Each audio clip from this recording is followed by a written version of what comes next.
Welcome back to another episode of Shake the Room podcast, where we give the real one their flowers and we do it for the culture. Y'all already know who I am, FlyRecruiterKeem, and I got the team with me. What up, guys? What up, man? We got the queen. Hey, we got Elisa. Hi, everyone. This is Melissa Atkinson. What's going on, y'all? Y'all know what it is. It's me, IG Lee. I like the shirt, man. Hey, man, you know I'm a colorful guy. What can I say? You got roses and shit in there? That's right. What is that? The gold stuff. What is that? I don't know. It just looked good to me. It's giving Southern playlistic Cadillac music. Hey, man, you know what I'm saying? Where you got that from? Bro, I don't know. So I think Shein? some chick brought this for me. Shein? Tumu. Don't sleep on Shein. Though. Shein got some nice stuff. They look fly. They only good for one wash. You would know.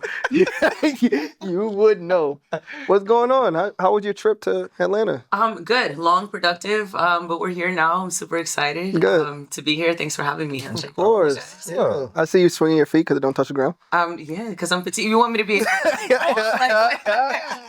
Don't worry. He got about 12 pairs of socks and that butters to make him fit. He was fire. Speaking of butters, you know why I got these? Why? Because we got a New York legend in the building. Straight Every up. time there's a New York guest, I'm wearing Timbs. You putting on the Screaming Timbs. internally. Every time. I should have put my Yankee hat on, but every time I got to represent, man. So look, today we got a veteran real estate investor. He's about to teach us how to turn the VA loan and make us wealthy. Also, my man come through with the watch game real right. Straight up. You know what I'm saying? So I'm ready to sit down with Mr. Richard Rodriguez. Yo. What's going on, brody? Pleasure. What's going on, homie? Nice to meet you. Pleasure. Boy, Yes, sir. New York in the building. New York, New York. Oh, real New York, not like where Melissa's from. Stop the man. I'm taking pictures, right? And I'm like, yeah, like I don't know how much yours is, but mine is only 300. And I'm guessing the price on his watch, and I'm like, we're talking like 5,000. He's like, no, 10,000. When he told me the price, I was like, just take the watch back, please. I don't want this in my. I can't afford the band. God, you know, Jesus. We know. You take payment plans? I do. As a matter of fact, I do. You got to put a heavy deposit down, though. Rich, what's up, man? How you What's doing? going on? Living. It's a pleasure being here. You heard? Yeah. Yo, you know what? My soul feel good right now. Just sitting next to another You New know, Yorker, all this northern stuff, I just feel out of place right now. I just feel like I'm back home, bro. I feel like I'm back home, bro. They tell you, as a New Yorker, you could go anywhere and live comfortably, but nobody can go and live New York comfortably. Facts. That's true. You know what? Matter of Factual. fact, hey, somebody bring them a chopped cheese real quick. No, I feel like that's true though. I feel like because New York is hard to survive, so you can go anywhere and make it, but other people aren't built like that. Yeah, Like, we can't stand the pissy elevator smell. You know, the pissy hallway smell. Bro, y'all got roaches that handle- fly, bro, so relax. Hey, y'all can't stand a little wind. A little hurricane come through, y'all crying. Anyway, so look, hold on. I'm sorry. Hey, thank you. Just have your little like bromance fest. This is why we're here. Yeah, you're right. So, Rich, let the viewers know a little bit about yourself. So, I'm 36 years old, Army veteran. I'm originally from Bronx, New York. Yeah. Bronx, New York, Bronx River Projects to be exact, 174th and Harvard Avenue. Okay. Chicken Avenue, you heard? I hear you. So you know where I'm from. Why y'all be talking in hieroglyphics? They call out everything. Yeah, I'm from South St. Pete. You know what I'm saying? Right on the corner liquor store. You know. Go ahead. So yeah, I do real estate, and I recently got into the luxury watch game and stuff like that. But real estate is what really took me off to a whole different level. And I want to show everybody, especially if you're coming from where I come from, low income, coming from the projects and stuff like that, you can make it. I am that success story that you can make it. Yes, sir. I like it. And to answer your question real quick, when you from New York and you telling where you from, you gotta give like landmarks and everything. That's how you know you real right. So I'd be like Boston Road, Gun Hill by the 2 and the 5 train. I'm real right. That's You right. see what I'm saying? Like, that's how you gotta do it. So like if you from like Syracuse or up north, you don't have, you can't say things like that. Yeah, Anyway. if you say you're from New York and you start off with Poughkeepsie, wait. Real right? Isn't that the name of your company? Real. That is my brand, Real Right. If you're from New York City, where the term real right comes from is that you're in tune with everything. So it originally comes back from gang culture and stuff like that. when I was about 8 years old, that's when I joined gang and stuff like that. So when they tell you, yo, when you real right, it's because the people up top know who your name are. Right. You know what I'm saying? So if you real right, that means you valid. You solid wherever you go. You real right. You're not doing this false claiming stuff. You're not jacking nobody's brand or nothing like that. You in tune. That's what that means. So what made you join the Army? New York, man. Yeah, New York City, like growing up in the projects, like just like Lee said earlier, like whole weight piss should be enough. You know what I'm saying? Like, I don't think anybody should live in that type of environment. And I never wanted to go back. So I had the opportunity to move to Florida when I was 16. My mom was like, yo, I got to get these kids out of here. Like, and this is the only opportunity that we're going to get.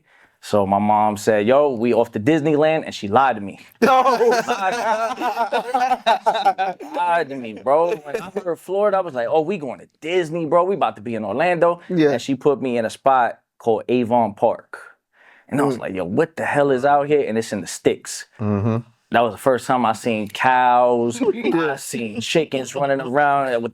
Like, what is this? I was like, I seen all these animals in the Bronx Zoo. Right, Not just walking around like just comfortably. Yeah.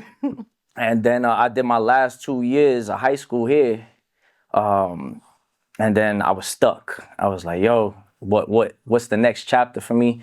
And I didn't grow up with a father, so there was no structure in the household or nothing like that. So I was just wilding out. I don't know how my mom didn't drop me off at the nearest fire station. I'm telling you, like, yo, I got to get this kid up out of here. Right. So I was at the mall one day shopping, and I seen this Army recruiter came by, but in his dress. So I was like, yo, that shit is fly.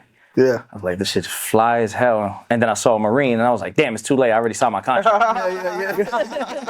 So, but I had an Army recruiter, and he was like, yo, you should join the Army and stuff like that. Go experience life and go see what it's like in the Army. I was like, yo, you're not doing shit anyway here. Right. So I was like, all right, cool, sign me up. And he couldn't get me sooner. So I took a position which was 92 Yankee at the time. Supply. Yeah, supply. And he was like, yo, I can't get you out of here until next year.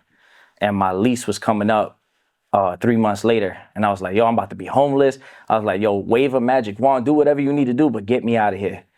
And he was like, all right, let me call, make a couple calls or whatever the case may be, and we get you up out of here. So he came back 2 weeks later, and he was like, yo, I got you a job as a 42 Alpha, and you leave next week. And mind you, I ain't let my family know what I was doing. So 3 days before ship out, I sat everybody down. I was like, yo, I'm leaving for the Army. So they were trying to talk me out. Nah, don't go. It was like, yo, we could ship you out. We could send you all. And I was like, nah, I got to make a grown man decision, and I'm letting y'all know that this is what's going to happen. So I just want to backtrack really quickly. 42 Alpha is human resources. Human resources, yeah. That was your...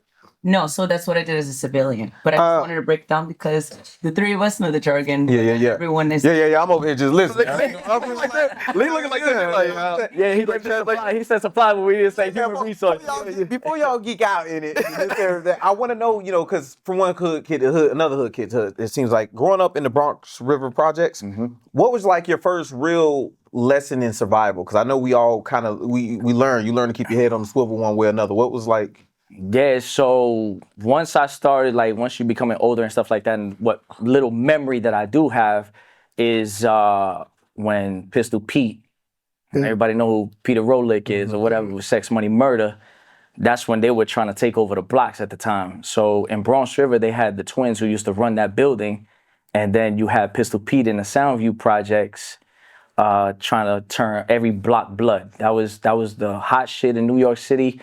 Was like, yo, when these cats were coming out of jail, they would turn the streets blood. Everything was blood at the time. So I saw those wars happening in real lifetime. And I was like, yo, you gotta walk with your head on a swivel. You gotta do everything you can to survive. And I remember my first encounter where I had to go find my heart. Like, that's what they tell you as a kid, yo, you can't let nobody violate you in no circumstances. So I used to go to school because I got kicked out of every school in that vicinity. So I lived in Bronx River, and then I had to go to school in Southern Boulevard, which was a hot skip away.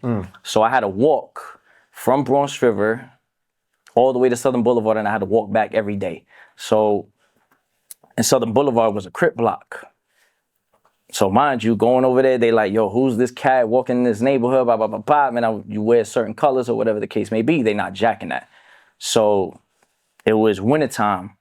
They jacked my coat, my sneakers, and my book bag at the time. So I had to walk all the way from Southern Boulevard all the way back to my house in Bronx River. Dang. So as you're walking in New York City, like if you lived during that time in the 90s, like nobody cared. Yeah. They just walk past you and just be like, none of my business. That's your problem. Yeah. That's your problem. So by the time I got to my building, who used to run the building at the time, he was like, yo, before you even come up in here, whatever the case may be, go upstairs, go let your mom know that you got some shit to do or whatever the case may be. Put on some shoes, your jacket, and then come back downstairs. So I let my moms know, and my mom was going to work at the time. So they were like, yo, what happened? I was like, yo, I got jacked or whatever the case may be. And they told me, yo, today you're going to find your heart. Today you're going to. So there was about 5 of them, and we went back to Southern Boulevard, and they used to always hang out on the corner and shit like that. So they were like, yo, point out the dude who hit you the hardest. And I was like, all right, that one. So all right, everybody else is going to clean up everybody, and you get that dude, and you find your heart today. And that was the last time anybody took anything off of me. Word. Last time. Yo, I got mad stories like that. Yo, mad stories like that. You one that got cleaned? Or you... No. I just remember like we had one of my homeboys on the block, and he had just got jumped. Same situation. And then he came back to the block like, yo, they jumped me, whatever, whoop-de-whoop. So then we went back to that hood, and we fought or whatever the case may be, but he didn't fight. Mm-hmm. So in your case, you fought. Yeah. So he didn't fight, right? So then we came back, and they was like, yo, you made us go down there for your problem. Yeah. Mm-hmm. And we watched them, and you didn't fight. Yeah. So they jumped him. I think that's just like it's New York culture. We were talking about this before, like how childhood is different over there than it is over here. Mm-hmm. And that's like a big reason, even for myself, why my parents were like, no, we're moving to Florida. But so you joined the Army, and so you kept that fighting spirit in you, right? Like just yeah. It was nobody gonna ever violate me like that again. And I kept that same mentality even when I went into the Army, and that's why I was constantly in trouble in the Army too. They were like, yo, we gonna get this little gangster out of here. We like, this is where it stops. How long you served? 9 years. 9 years? Yeah, so from 2009 up until the end of 2017. What duty stations you went to? My first duty station was Fort Hood. Oh, you was at Hood? Oh man. Yeah. Clean, right? Yeah, That's that's in clean, Texas. Yeah. And yeah, the drill sergeants used to like joke at the time. They used to be like, yo, you about to go on deployment. And after AIT, everybody was getting hot duty stations. Everybody was going to Germany. Everybody was going to Italy, Belgium. They were going, and then they got to me. They were like, Fort Hood. And I was like, what the fuck? I was like, where is that, first of all? And I was like, yo, that doesn't sound fire at all. Yeah. And they were like, yeah, you're going to go to Texas. And they were like, yo, that's FORCECOM. And they were like, yo, once you get there, they're going to tell you you're going on deployment. I was like, nah. So I got there February of 2010. And sure enough, I got to my first unit, and they were like, yo, don't unpack your bags. We're going to Afghanistan. Your bags. They said, don't get comfortable. Yeah. They said, we're about to send you on R&R. Go back, say bye to your family. You're going to Afghanistan. Oh. So April 2010, I was off That's wild. Hold on my on. first deployment. 1 second. Your mic. I got to see. Is your mic on you? Yes. No, I see a clip. I don't see a mic. Oh, Sorry. Yeah. no, you're fine. Yeah. It's under her butt. There you go. My bad. Okay, so yeah, I don't So from her mic, all you're going to hear is, Yeah, I was like. All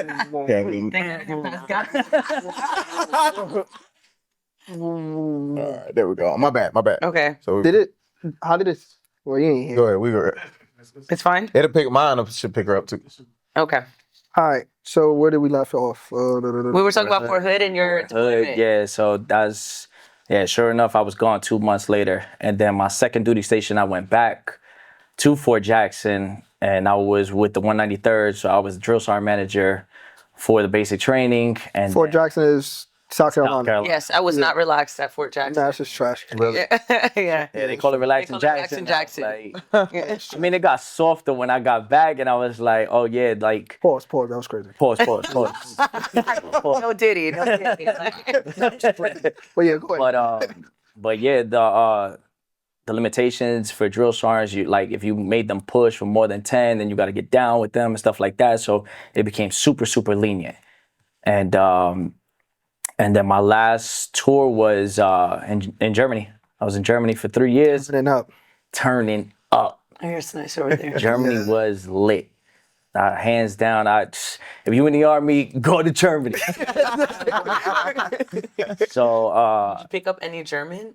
I mean, you can get around, but German is like one of the hardest languages to learn. It's like super hard. And then like the way that they say things with like, like bro, like, calm down, like so after that, I got hurt, and then I was on a year recovery, and then I boarded out in 2017. So that's why it's 9 years. Yeah. Got it. Would you have stayed the full 20? Yeah, I was gonna stay. As a matter of fact, it was towards the end of my Germany tour, and then I was gonna go to Fort Campbell. And then sure enough, they told me, they like, hey, send me an email. Say, once you get here, don't get comfortable. We're going back to Afghanistan. So I was like, damn. So it was kind of like a blessing in disguise at the time. So it was. You know, you said something about your first duty station and like listening to all your friends get like fire at duty station. So if you thought Fort Hood was bad, my first duty station was Fort Polk. Oh no! Yeah, see, Fort Polk, just for you, because I know Fort Polk is in the middle of Louisiana, in the middle of nowhere. Like I went to visit someone there. There's like no restaurants. There's no there's nothing. Walmart is 2 hours away. That's crazy. The popping spot was Walmart. And it's 2 hours away. No, it's not 2 hours. There's a Walmart outside of the gate. Oh yeah. So they built it up a little bit. So I joined it. There's not shit over there. It's terrible. How long were you there? I was there for 2 years. That's crazy. Yeah, no, I was getting out though. Like I seen before everything. I was like, "Well, mom, getting out. This army shit is trash. I'm not." I was a headache because I was so miserable being there. Because I just remember flying in, and I'm like, "There ain't no buildings. There's nothing. It's just trees and swamp." And I never seen nothing like that. Right. So like for me, it was a culture shock. Yeah. And it was hot, swampy. I was aggy. Everybody was from the south, and I'm like, "Yeah, I can't jack this. This is trash." Man, I got one question. Before we move on from the military portion of it, man, I got to ask this. So, like basic training, would you say you was like a hard head coming out from the Bronx going, how was basic training, like being you from the Bronx and going into that? Man, you had everybody from every culture, from every hood in basic training, bro. You had dudes from Cali, you had people from Chicago, so everybody's just bundled up with their own little situation and stuff like that. And the drill sergeants was wilding too. They were like, yo, how do we control these little ignorant motherfuckers out here? But they were like, yo, we're gonna get all of that shit that y'all got, all that hood shit, that shit stops at the door.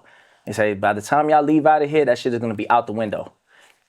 So, I mean, it was crazy, yo. Like, when the lights used to go out at 9 o'clock, whoever you had beef with, it was up. It was up. I had a The little. Ross barracks were different then because I slept my night in peace. And then that's you being from another part of New York. I don't understand what's going on. It was almost like that Full Metal Jacket. Yeah. Like yo, once somebody fucked up, everybody was getting smoked. We call them Blue Falcons. Everybody was getting smoked, bro. I had a little gang in basic. What? Nah, for real. Like it was me. It was my man from Chicago, my man from Detroit. Like I had all like the major cities, and we would just walk around and fuck shit up. Like, give me your food, give me your eggs, give me all that. It's mine. And then like I had this not about me. This ain't about me. This ain't about me. We ain't friends. This not about me. Hey, yo, cause like yo in basic, yo, you was constantly hungry, bro. Yes. Like, yo, like they have us up at 3 a.m. We just ran 5 miles and training all day and shit like that, and then they give us this small portion of food. Like, bro, I'm hungry. Yeah. So whenever you used to go to the DFAC or whatever the case may be, them peanut butter packs. The Nutrigame bars. Yeah. I think I gained like 20 jail, pounds bro. in training, and I think it was from eating peanut butter packs. Like jail, bro. And drinking milk. I should have like jail, bro. Everybody thought that shit was jail. Like That's jail, crazy. Bro. You find the weakest link, bro. It's like, yo, you're not eating today, bro. Yeah, that's crazy. You fucked up today. Yeah, that's. So look, my bad. So let's talk about this real estate. That's what I was about to. That's what I was transitioning to. So being in the military, you've seen a lot of people use the VA loans and stuff like that, right? So what made you get into that space? So even before I even touched my VA loan, I was already dibbled and dabbled in real estate. So My first tour to Afghanistan, my mom hit me up and she was like, yo, there's a she said, this is how the phone call went. She said, yo, I got a business opportunity for you. I'm gonna just lay this on your lap and you do whatever you wanna do with it. But she kind of like insinuated like, yo, this is what I want you to do type shit. Like, yo, you need to get up on this and don't slouch. So there was a 55 plus community, HOA community that collapsed. So there was about 60 units, 2-bedroom, 1-bath units. And they were selling them all for $19,000 a pop. Oh, that's crazy. So at the time, I was like, yo, I'm already mid into my tours. First time I ever had $25,000 in the bank. Because during deployment, you get that tax-free money. Yeah. So I ain't have no bills. I ain't have no car, no nothing. So I was just stashing everything. All I was buying was little tchotchkes, little necessities, toothbrush, toothpaste. Yeah. That was the only shit I was buying. So I was like, yo, when I get back off deployment, I'm a stunt. I'm about to go get me a car. I'm about to go get me some fly shit. And I'm about to be hot shit. But then in the back of my mind, I was like, yo, if I miss this opportunity, I ain't never gonna get it again. Right. So I called my mom back a couple days later, and I was like, yo, get the paperwork situated. And she already had access to my account and everything like that. So I was like, yo, do what you need to do. And that's it. That's great. I think that's very interesting. And I think it's good that you had moms like that in your corner, because I think a lot of young soldiers might have made that mistake that you saying you was gonna do. Like, yo, I got this bread. I'm finna go, blow it, get a Hellcat, whatever the case may be. So that's awesome that you had. They say behind every strong black man is a strong black woman. I guess the same thing for Spanish dudes. I mean, we black too. Well, that's awesome that you had that guidance and that leadership there, because that your life could have went in a very different path had you made that first one decision with that $25,000 gone to something different. Right. So that's awesome, yo. Right. I blew my first $4,000 out of basic on sneakers. I blew my first. I blew my first $4,000 from a tax check on some speakers in my expedition. I had a Ford Expedition. I said, I want 415. See, I'm beating down the block. Money gone. I went to House of Hoops. I cleaned up. I was going crazy, and I was just taking everybody out to eat. That's crazy. Yeah, So, she's like, what? But no, Well, I mean, I was already helping like support my family, so that was not Your an life was option. different. Yeah, Yeah. like it was like I put money toward what we needed. But yeah, so you got your first property, and then what happens with this property? so at that time, I'm still in the army and shit like that. I'm still on deployment or whatever the case may be. So I had a family member in Puerto Rico. They were like, yo, I'm trying to move to Florida or whatever the case may be. So I was like, I got the perfect place for you to stay at. Yeah. So they stayed for about 2 years. So I made my initial money back. I made my shit back in 2 years. Dang. So I was like, all right, cool. So still at that time, they're still selling the properties for $19,000 a pop. They didn't put it on the market or anything like that. It was just word of mouth. Whoever lived in the community, hey, yo, it'd be good advice for you to go buy some more real estate.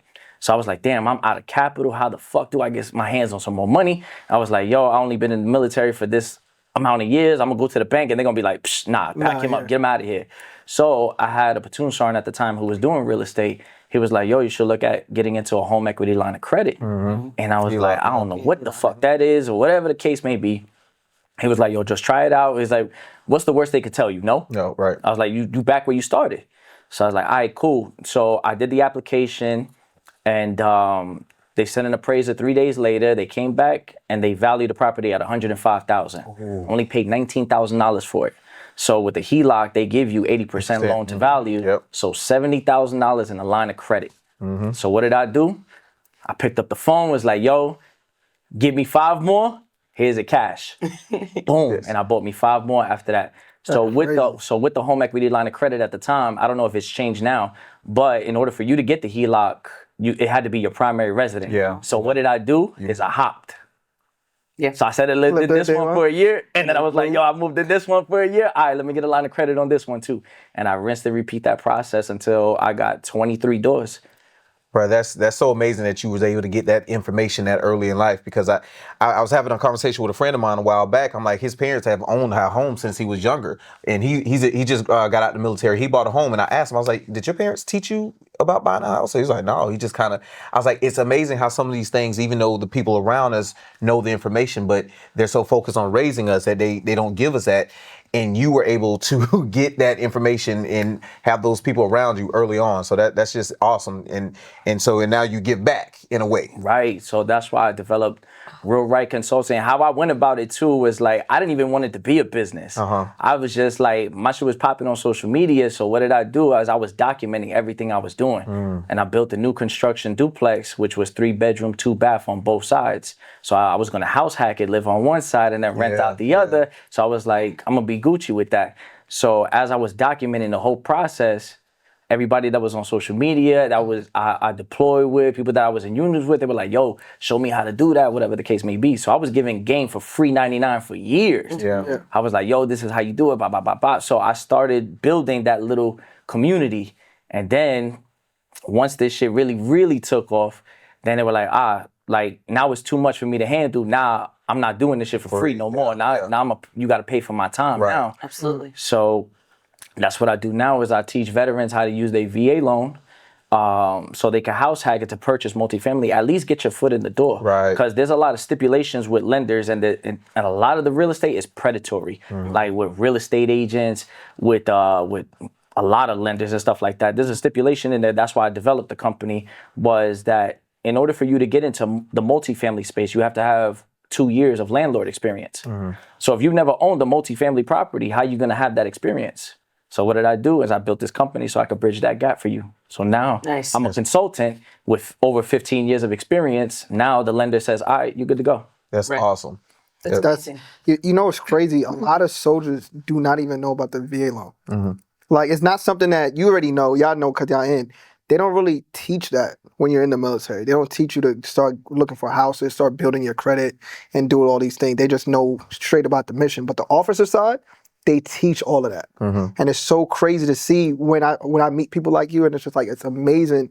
Only like onesies and twosies come out the matrix and learn about those type of stuff.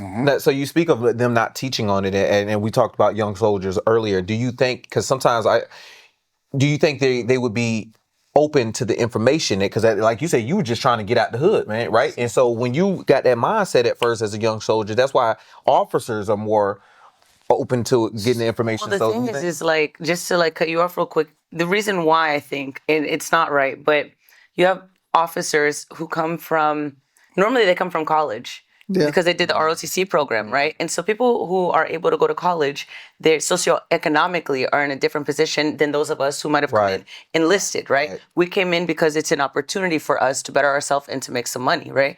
And so the people that are right above us, which are our sergeants, great people, but they also probably came in enlisted, right? So they are just now getting their hands on certain type of information, whereas people who are officers are people who are a little bit more educated, perhaps. And so I don't think it's done purposely, but I do think that that's the problem. It's almost like the blind leading the blind in certain aspects. And then you get lucky, and you may have a sergeant where they'll say, hey, listen, you can get a HELOC. You can do this, that, and the third.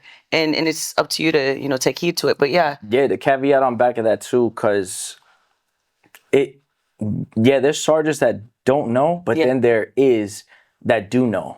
But you got to understand that the Army is a business too. And retainability, and keeping the numbers up. So I got to keep you stupid enough to need me. I don't want you out the matrix, because what are you going to do? Now I don't need the Army no more. And that's how it was towards like the end of my career. I was like, yo, the Army, I don't need this shit no more. Like after I dealt with everything, and once you become like injured or anything like that, once you become non-deployable, bro, you ain't no good to them, and they will make sure that you know you ain't no good. That you ain't no good to them. Like they will treat you like dog shit. And I saw that during my last tour. Like I saw how bad soldiers were mistreated and stuff like that. And I was like, yo, we're in the business of taking care of our soldiers. I was like, why are y'all doing this? Like, but I understood the unit that I was with. So I was with the 173rd. And then you had a mixture of 173rd and 82nd all mixed together. So 82nd, they drink Kool-Aid. You know what I'm saying? They army to the T. And then 173rd is more of a laid back kind of unit. But during combat, these elite. Elite. And to add to what you guys were saying as well, because the military also provide you houses. So a lot of people soldiers look at it like it's easier just to go live on base and get a house that the Army's issuing versus doing the work and learning how to acquire multiple properties. Because I've talked to a lot of people who've been in 15, 16, 17 years. I'm like, man, you never owned a house? They're like, nah, man, I just live on base. Right. So it's just easier that way. But that's that brainwash mentality that, look, I'm just going to give you something. You just deal with it. And then people move 2-3 times all the time. So it's like they feel like a house is too much. And that's the stigma with houses. And it is. Like, don't get it twisted. Like, having a house and maintaining it is a lot of work. And it costs a lot of money. Like, and a lot of people just aren't prepared for that. They're like, yo, like, if God forbid, because since we're in Florida, a hurricane come by, or whatever the case may be, it's going to cost you about $8,000 to $12,000 to replace a roof. You know what I thought was insane that you told me earlier? So I have a primary residence and then we have a rental property, right? And that rental property is in St. Pete. We only have one. And we have a property management person. And you told me, hey, I have like 23 doors. I said, do you use a property management team? And you were like, no, I do it by myself in Florida where there are natural disasters like hurricanes. How in the hell do you do that and keep your head on straight and still maintain your other business? Well, it's the same way that I said about the HELOC. The HELOC is a line of credit, but that's also my operating expenses as well. Because if God forbid something happens, like all the roofs go off, I don't have over $100,000 capital to just go and throw it at the roofs. So I have those lines of credit to fall back on if God forbid something happens. And then who's really paying those lines of credit down? The tenants that are already in there. So it's a win-win for me at any time. Man, that's awesome. And it's very fascinating. I currently work at a company. I don't give a damn. I'm leaving. I currently work at a company. About to be fired on your day. It's these apartments, man. And they're like slumlords, Joe. But it's I can't imagine like the way they move tenants in some of these things. And so I'm listening to you, and it's like you have these properties and these homes that sound like you take very good care of them. And you care because they're your property. Because they're mine. And but like some of these other slumlords, they're like, people gotta live. They're gonna keep giving me money. I'm talking about people that ain't had an AC unit the whole summer, type of thing. And in Florida. In Florida, Yeah, that's crazy. so crazy. So it's refreshing to hear somebody who, because that's your investment, number one. So you want to see your investment, regardless of who's in it, you can't have moisture in the house and all of that. So it's refreshing though to hear someone who cares about not only their investment, but the people that are in their investment and the people that you want to teach with your consulting. So man, I definitely want to give you your flowers right now, man, because that's amazing. It's more or less over the turnover, because that's the worst part, is having a property that's vacant. You're losing money every day. So if I'm providing a service, I want to have these guys stay in there for a long period of time. And just like I was telling her earlier, I was like, I haven't had a tenant leave in like 7 years. Like, That's a blessing. I fixed them up. Like, and the good thing about the business was I started putting people to work too. So I had people that did cabinets, I had plumbers, and I'm putting these guys to work. So if anything that I ever need, like, yo, I have just bought an apartment or whatever the case may be, and the ones that I had, the cabinets were particle board. They were terrible. Like, you open it, the door was flying. It was terrible. So after employing a guy who did custom cabinets or whatever, he was like, man, the next job you give me, I'll give you at a discount. Nice. So what did I do? I got work for you, bro. I got work for you. And that was it. So you're building a community of people that need work. Like, now let me get back to the Bronx real quick. So because now you sounding like a drug dealer with houses. I got that work for you though. You got them cabinets. No, but I mean, that's how it goes though. Like, you build that up, and then you have people working for, and then they like you, right? And so, and then you are taking care of them. Their house is nice. Everyone's getting paid. Everybody's happy. I mean, it is a blessing and just a testament to like your business savvy.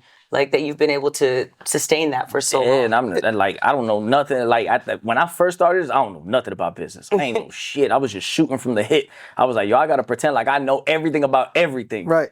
And it was good because I was able to get the hands-on experience. Right. So majority of the stuff I did, I was hands-on. Any drywall that needed to be fixed, like, I need to be all up in this business to know exactly how to treat it. Yeah. So if there was shit broken or whatever the case may be, I learned how to do it. YouTube University. Facts. I remodeled the whole kitchen. I do mad work for YouTube University.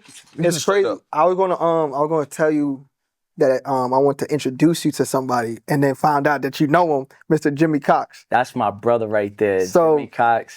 So yeah, what you're doing and what you see what he's doing with the real estate and stuff like that. How did you meet him, by the way? So through the Military Fresh Network. Yes. So he used to have the Instagram page. As a matter of fact, I was one of the first that was on the Instagram page when it first came out. Was it for like the real estate stuff? What you was No, doing? no. We're talking about the Military Fresh Network. Okay. When he had it. So at first it was a shout out page. It was like, yo, this is who you are, blah, blah, blah, blah. So I got posted on one of those, and then Jimmy corrected me one day. He was like, yo, I don't want this just to be a shout out page. I want this to be a networking page. Like, we need to put our heads together and build something, build a brand. And that's what he said. I'm building a brand. I don't want to do none of that stupid shit that y'all talking about. He said, this is a brand, and I want to treat it like that. So ever since then, me and Jimmy been locked in. I like Jimmy. He's good people. Yeah, that's my guy. Out of all senior enlisted, Jimmy is top. For sure, 100%. Top. Shout out Jimmy Cox, man. I appreciate Shout out you. to Jimmy. Yeah, for sure, man. So, going back with the VA loans, right? Do you teach a lot of soldiers how to utilize it, or right now it's just like? No, I teach service members that are still in, veterans that are out, that have been out for a good minute, National Guard, Coast Guard, anybody who qualifies for the VA, even surviving spouses are entitled to the VA loan. How do you qualify for the VA loan? So you have to obviously be a military service member, depending on what branch that you were in, especially like National Guard and stuff like that. There's certain stipulations, but at least 60 days of active duty service, and you qualify for it. 60 days of active duty service. So how long can you break your contract? Like, if I got in? No. No. Let me explain. I'm trying to do some math here. Go ahead. I'm listening. So that stipulation is in place because obviously when people sign their contracts and they're like active duty, right? You're going to serve whatever the contract says. But a person like myself who was in the National Guard, which is a component of the big army, right? I don't necessarily count as active duty. And the reason why I don't count as active duty is because I'm technically not, unless I get sent somewhere, I get deployed. And so in order for me to qualify for the VA loan, I would have to be 60 days or over that to be able to get the VA loan. Now, if I never was deployed, I never was sent out, whatever the case may be, last I heard, I do not qualify for it. So there's that. So that's why there's like stipulations because of this subcomponent. I was trying to see We're how gonna to fix finish. that after the show. Find out, We're gonna yeah. fix that after. So, Hook me up. upstate New York, National Guard. Just can't get your life together. It's not add up. Like, it's just. Oh my God. Trainer, we was getting pedicures. Right. Not y'all angry But that hold like on, I'm but posting. to go off of your scenario and stuff like that, I had a buddy of mine who was on the trail and stuff like that, and if one of his biggest pet peeves was these guys coming in and lying to our recruiters and about their medical situation. So they would get into basic training, and the first thing to do, go to sick call, get an inhaler. I got asthma. So they would go through the med board process, and off rip, they would get 100%. Wow. So the drill sergeant would come and be like, this motherfucker didn't even do 30 days here, and he about to make more money than me. That's crazy. It's a finesse game, and I can't even be How mad they at it. figure that out? I don't know. That's crazy. I have no single clue. Whoever's teaching that, hey, you in trouble. You in trouble. Oh, that's wild. But Dang. yeah, it's like that. So now you're like I said earlier, you're a mogul. You're a real estate mogul. I'm gonna call you mogul whether you want to take it or not. I don't consider. Oh, you being humble? I'm being humble. Yeah, I'm a humble dude. You know what I'm saying? That's what's up, yo. You know what I want to get into right now? The watches. The timepieces. That's luxury. You know what I'm saying? How did you get into that? So doing real estate and stuff like that, I was doing a lot of networking and stuff like that. So I was constantly back and forth from where I live at to Miami. So these networking events, I will always see everybody with some nice ass watches on. And I was talking to, it was this old dude. He was like probably 60, almost in his 70s. And he had over a $300,000 watch. And I was like, yo, that's fire. I was like, yo, like, what do you do? He's like, I do real estate or whatever the case may be. And I was like, and then when I saw after the event, he pulled up in a Toyota Corolla. And I was like, what the fuck? Shit don't add up. Like, that shit don't add up. And I was like, hold on, I would thought you was gonna pull up in a Rolls Royce or something or whatever the case may be. He was said, So this is what he told me distinctively. He said, I leave this piece of shit in the parking lot, but when I walk into events, you see my shit. I was just going to ask, what does a man's watch say about him? Or Everything about him. Everything. At least for me, what I notice is teeth, watch, and shoes. yeah, because my watch say get your paper up. I was gonna say, do you want to interpret? Because I see we all have watches. I mean, we could Let's go ahead, rectify let's that. We could take care of you after.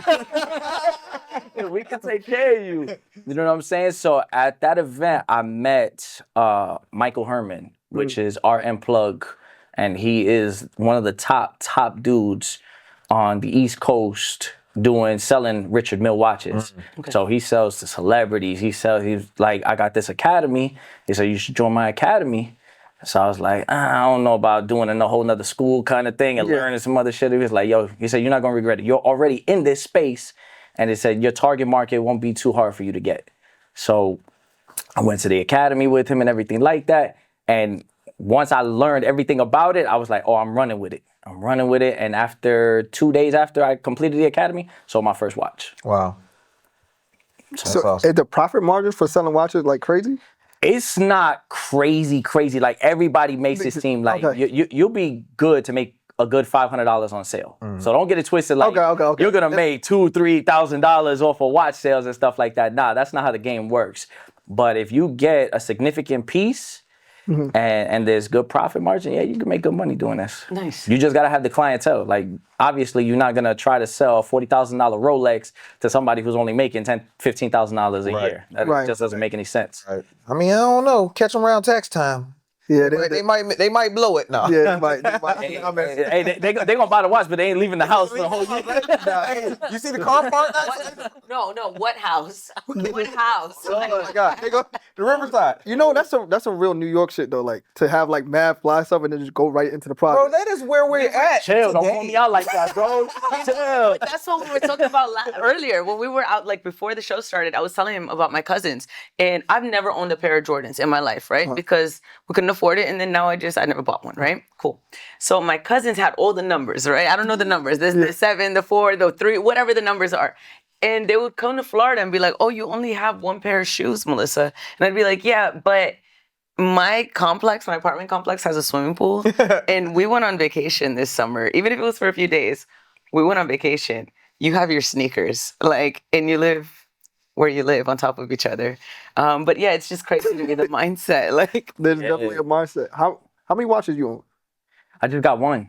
You only got one watch? Yeah, it was this one, yeah. What kind of watch is that? This is a Richard Mille Bubba Watson. Ooh, I already knew it. wait, how much do you think it is? Because I had a guess. Let me pass it around so y'all can get it. I don't want to touch it. And then I'm scared. you don't want to touch it. You could guesstimate how much the watch costs. Here you go. I like this because now This joint clear. You see through the bottom of it, yo, while it's ticking. Let me see. Well, it don't even tick. It just Glide. glide. Oh, now this is fire. You don't know what to do with nothing like this. Bruh. Look, hilarious. Bro, what are you So how much do y'all think it is? So guesstimation, how much do y'all think that watch costs? All right, based off of Melissa's response to it, I'm going to say. How frugal do you think I am? Because I'm going to say 20 G's. I'm going to say 150. It's more? That's a 270 market right now, $275,000 watch right Get now. out my hand. Yeah, it's beautiful. What? It is That's beautiful. fire, bro. And it's rubber, ceramic coating. You would think that, yo, I could get this out of a toy box. You know what I'm saying? But Richard Mille's brand is so strong right now, and the limited pieces that they manufacture per year, it's hard to get your hands on these. That's crazy. Bro, what's crazy is you're walking around with 10 of your first houses that you purchased on your wrist. Correct. That's crazy. Because of your house. Because of the first house. Yeah, because you can only keep, federally wise, you can only keep $250,000 in the bank, insured. Right. So I got to go spend the money now. Right. Right. So what am I going to go spend it on? A nice watch. So what's the next watch?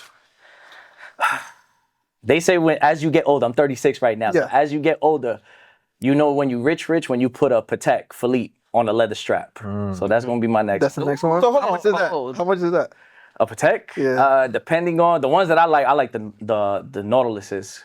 So a little 5711 on the leather strap. You know what I'm saying? So hold on, I'm out there. You know, growing up, Rolly was like, you gotta have a Rolly. You know, is it not a Rolly no more? Nah, I mean, you gotta protect. It's like, Patek is yeah. The thing with Rolex is always going to be the strongest brand. Right, they appreciate, right? Yeah, I mean, not that you're always going to get appreciation. Your money's always going to hold. There's value in Rolexes. Right. So if God forbid something happens that, hey, I spend $40,000 on a Rolex and I need my 40 back, you're probably going to take maybe a $2,000-$3,000 loss, but you could get majority of your money back. Okay. So Investment because of the brand. It is an investment, but I don't tell people to use watches as an investment because, I mean, it could appreciate, it could depreciate. Right. Shit could go south real quick. right. But that's crazy. What's your best selling model? I would have to say the Day 40 millimeter rose gold. And right now, the ombre dials are fire right now. So you have like either a black dial, but on the outside, it's like lightly coated. So it looks like it's smoked out. Yeah. It's just like crispy clean. And you put that on rose gold. Like, I like yellow gold or whatever the kids. When I was younger, shit, like yellow gold used to be the hot shit. But something on rose gold is just different. And how much is that going for? That one right now, market would be like 67,000. 67. That's wild. Listen, after this year, when we blow up and everything, you better keep getting guests like him on Shake the Room because I'm gonna get me one of those, and then I'm gonna get y'all some a G-Shock. G-Shock. Don't sleep on G-Shock. G-Shock still popping. G-Shock is popping right now. You can get your joint bedazzled and everything. Yeah. So I can't do the Invictus. My wrist too small. I'll be like, hey, I'll be done drowned. But they be the big thick ones. That's fire though, bro. But yeah, I got another buddy of mine too. He was in the military, the Marine Corps, and he's doing custom jewelry right now for Vobara in Miami. Wow. His shit's fire. So if you want custom chains, nice engagement ring, or whatever the case may be, he went to the GIA school and everything. Shout out to you, Levi. You're not in Miami, right? Nah, I go back and forth and stuff like that because I mean that's where majority of my clientele is. Basel? I was just about to say that. For our Basel, Yeah. Is it Basel or Basil? It's Basel. I thought it was Basil. It's Basel. It's So Art Basel. a year. I know, man. You know, country. You know, country got you crazy. As a matter of fact, last year we hosted an all-white event, real estate event at Kiki's on the River. Did he there? He was not. He was on trial. He was on trial at the time. Oh my God, no. Like, I know I'll be out there, so I was just wondering. I'm working some events, but yeah. Yeah, so we hosted one last year at Kiki on the River, and it was. Well, let me know. I want to be in there. Yeah, with the big watches. But you just gotta give me a loaner watch. I mean, I can get you whatever you need. Give me a loaner watch so I can walk. What's the deposit like on the loan? You bold for wearing a loaner watch. You bold as hell because we good. We make that money back. So how did you get with Tax D Wolf? So as a matter of fact, when I met him through a personal friend, they were at the same unit together when they were serving and stuff like that. So he was doing real estate at the time, and then she was like, "Yo, I introduced you to Joseph, and he's doing real estate with the tax deeds." So I was on his team, as a matter of fact. That's where I met you. Yeah. So as I had momentum with my business going, I was like, "Yo, I got to step aside because I can't nurture your business and nurture mine at the same time." Right. So he was like, "Yo, I respect that," or whatever the case may be. But he was like, "Yo, anytime that you want to come back, you could do that." But I was like, it's not even that, since we're both military and we're doing the same thing. Whoever I can't help with the VA wise, I'll just part you this way. So if you wanted to get into the real estate game, learn tax deeds and get you a property for $3,000, it's too easy. so that's where it comes in with the networking. We got to be able to work together. I have a love and hate type of shit when it comes to networking events, because you'll go and I meet you at a networking event and you'll be like, "Oh, we have good similarities. You get my contact number, I get your contact information," and we never call each other. So it's like the only way that you could get my number at a networking event is that we're gonna close business within the next 90 days. Right. Oh, I like that. I like that. So we're like, "Yo, we're gonna get a deal done. We're gonna do this shit now." Yeah. And if cool, and if we don't, we don't. I just lose your number and that's it. Yeah, we was on a Zoom call and you was talking about the VA, and I was like, man, I would love to have you on the show because just the knowledge that you had for it, and like fast forward to now, that's really happening. So I Right. appreciate you coming on the show for real. Yeah, bro. I tell everybody, if you have never used your VA home loan, use it. Use it, but use it for investment purposes, because you Right. can use it for a single family home. Right. But what does that do for you? Right. And have you really sat back and thought of what you're doing for people? You're literally out here helping create generational wealth for people who may not have tapped into that. Have you really thought about the impact that you're having on lives, man? Because I know it's business, but at the same time, man, you're really changing lives out here in generations. Yeah, like I said, I didn't even want this to be a business that was gonna boom. I just wanted that for people to just have a place to go home to. Yeah. Right. Because I know what it's like, yo, like there's people that just escaped from places like New York, Chicago, California. They don't want to go back there. Right. So Upstate. they should. You know what, Keem? You getting on my last. So you would want to be like, damn, yo, I'm entitled to this, and I don't have to put no money down. There's no PMI. And the way you could negotiate closing costs. Either the seller could pay for them, or you could roll it into the loan. Yeah. So you're going to the closing table with $0 out of your pocket. That's free. Bro, that's love. That's awesome. I do have a question. So if you could go back and tell your 19-year-old self where you are now, what do you think the overall reaction would be? And if you could tell your 19-year-old self something, what would it be? Go buy more real estate. Buy some more real estate. I was like, yo, I wish that I could have the access to the capital that I needed to, so I would have bought that whole block. Right. Because there's no bigger thing than owning a block. Because what I would have done, if I would have owned the whole thing, I would have changed the street name. That's right. Because I'm telling you, I went to Puerto Rico and I was on vacation and I saw the street name and said Rodriguez. I was like, yo, let me stop. Let me take a picture of that. And I was like, yo, that's the dream right there. Yeah, it's for my last name to be on a street sign somewhere. That's fire. Bro. Nah, that's fire, dope. man. So, Hey, And it's so cool. It's attainable. Anybody can get to it. You just got to put in the work. we got to know people like you. Yeah. Hey, so we're gonna get in our last segment, man. It's called This or That. So we're gonna ask you a couple of questions, and you just gotta fire off with the answer. All right. New York or Florida? Florida right now. New York is dead. It's a dub. Wow. Damn it. Butters or sneakers? Butters all day, every day. Okay. Rolly or AP? AP. Real estate or watches? Real estate. Bacon, egg, and cheese or chopped cheese? That's tough. It depends on who makes it. Because if you The get Aki way. if you get a chopped cheese from the Akis, yeah, I'm taking chopped cheese. But if you get like a bacon, egg, and cheese, you got to get that from the bodega. You're right. Yeah. So what you going with? That's an open-ended question, though. Damn. If Aki's making it, I'm taking the chopped cheese. Chopped cheese? I'm taking the chopped cheese. Okay. White ups or black ups? I didn't even like the ups. I like the low tops. Yeah. So we going white ups. That's what. I'm going to say white. Got to keep them. Yeah, because you can't do no black nasties, bro. I was just wanting to see what kind of Bronx person you was. Yeah, yo, and listen. At the time, they were affordable. They were like $60, so you could wear them once and you could toss them. Now Yeah, they're like now you can't. $120. Yeah, That's yeah. crazy work. All right. Dykeman or City Island? Dykeman. I'm sorry, this is all New York. Bro, you know I'm like, I Dykes? what? This is all New York. I'm understanding I'm picking up like half of it. Like, You said what? Yeah, Dykeman. If you want to Dykeman? get lit with the Dominicans, Yeah. Dykeman is where Dykeman, it's at. hookah poppy. Yeah. All right, my last one. BBQs versus the field. BBQs is a restaurant, by the way. that's what I figured. Okay. We're Southerners. We're not dumb. Like, I'm gonna have to say the feel. Just cause like BBQs is alright. BBQs is fire. It's alright. But I'm gonna have to say the feels. I'm gonna have to say the feels. Like, just thinking about it, it's like, damn, bro. Yeah. I have to go to feels. All right, go to the field. You got one? No, I ain't got one, but I wanted to, before we really close, I wanted to ask, after everything we've said, what do you feel is next for you? What's on the horizon? I have a son who's autistic. So he's about to turned 13 in February.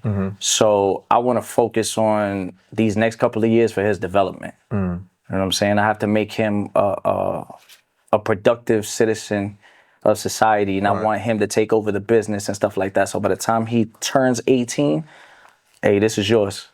I'm gonna go duck out. I'm gonna go travel the world and stuff like that. But I want my son to be able to inherit a business and for him to create more generational wealth for his family when he decides to have it. Yeah, amazing. Yeah. Man, that's fire. So I do have just one thing. I want you to share that quote that we were talking about. So I think I don't know how we came up on this subject of like a quote that is going to stick with me. I literally just heard this quote the other day because of where I was, and so I believe in synchronicity. So we have to say it. Yeah, I heard it and it stuck with me till to this day. It's like when you're born to look like your parents, but you die looking like your decisions. that's fire. So Dr. George C. Frazier, Sure, yeah. shout out to him. I just met him. He said that at the conference, and so when he's telling me the quote, I was like, I just heard that like 3 days ago. But no, thank you. That shit stuck with me and I was like, damn. Now, wow, that's fire. So to leave on that note, I want you to look into that camera and I want you to leave a message with the younger generation and anybody who inspires to be just like you. And then once you're done, please give them your socials and where they can find you. Got you. So